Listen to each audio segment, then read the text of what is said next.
Hi, this is a story about a guy named Old Joe.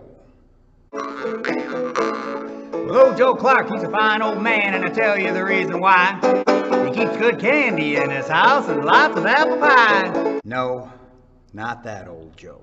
This old Joe, well, he lived on a farm. He was a farmer, and he lived next door to a neighbor. He was also a farmer. Now, these two were great friends. They grew up together. They did all kinds of things together as they grew up, and they were very much good friends. However, the day came when they had an argument. The argument was over a calf, a little calf. You know, that's a baby cow. Anyways, this little calf belonged to Joe, and the calf wandered off one day and ended up on his neighbor's property. Well, now Joe knew that that calf was his because of the way it was marked. Well, the neighbor was convinced that the calf belonged to him. And so they argued and argued and argued over that calf. And then years went by, and they did not speak to each other anymore. Well, now, between their two properties was a creek. Now, this creek hadn't been there before, but one day, Joe's neighbor decided he wanted to have a creek between their places, and so he took a plow and a donkey or mule.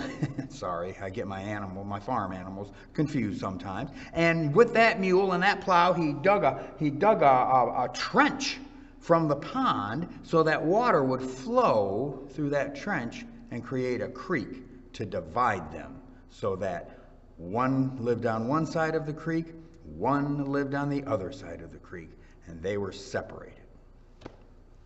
The day came when old Joe hears a knock on his door, his front door.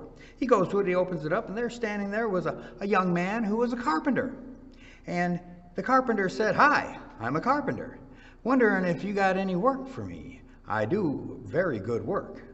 Is there anything I can build for you?" And old Joe thought about it, and he said, "Yes, there is something you can build for me."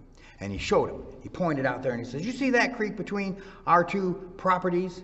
Well, my neighbor put that creek in there to separate us, and I'm going to do him one better.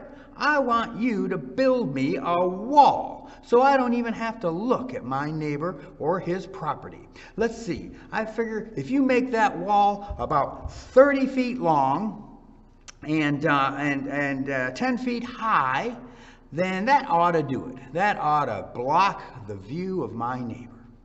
I gotta go into town and get some supplies. Hopefully you'll have it done by the time I get back." The carpenter said, "Okay, I'll get to work right now." Well, Joe went into town, and then he came back later on in the day, and he saw that the carpenter had built that wall, and it was finished. However, instead of being 30 feet long and 10 feet high, it was 10 feet long and 30 feet high.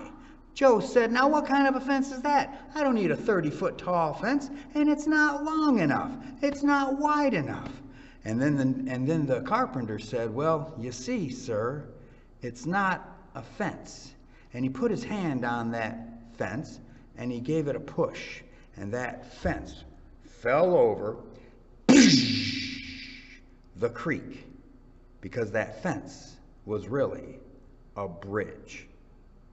Now, when the neighbor saw that bridge, he came running across it up to Joe, and he said, "Joe, I can't believe that you built that bridge for me to come and be reconciled with you." And Joe said, "You know what? I didn't build the bridge. The carpenter built the bridge. But I sure am glad he did it, neighbor." And the two men embraced each other. And for the rest of their lives, they did not fight and argue over silly things again, because their friendship was far more important than anything else. Well, that story gives us a good illustration of something that Jesus did. Let me read you something from the Bible. It's from the book of Colossians, chapter 1, verse 19. And it's talking about Jesus. And it says this, for in him all the fullness of God was pleased to dwell. In other words, Jesus was God in a body, God here on earth. And through him, God was pleased to reconcile to himself. That means bring together, reconcile, to himself all things. Well, you know what? All things includes you and me. God has reconciled us, brought us to himself. Jesus did that. How did he do it? Well, here it is.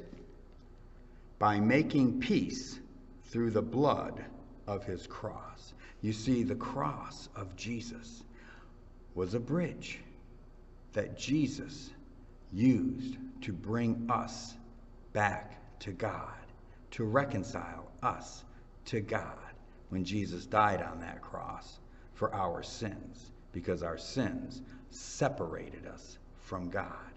So the cross was a bridge. Now, as believers in Jesus, you know what? We need to build bridges too, not walls. We need to build bridges between ourselves. If we have any disputes or arguments or divisions, we have to work hard to try to reconcile with our brothers and our sisters. Well, you know, back to the story of old Joe. Old Joe said to that carpenter, "Thank you very much, sir. Why don't you stay and have supper with us?" And then the carpenter said, "No, I got to get going. I got more bridges to build. But, Joe, now that you and your friend are reconciled together, I am very happy. So, fare thee well, old Joe." Maybe it is old Joe Clark. Oh,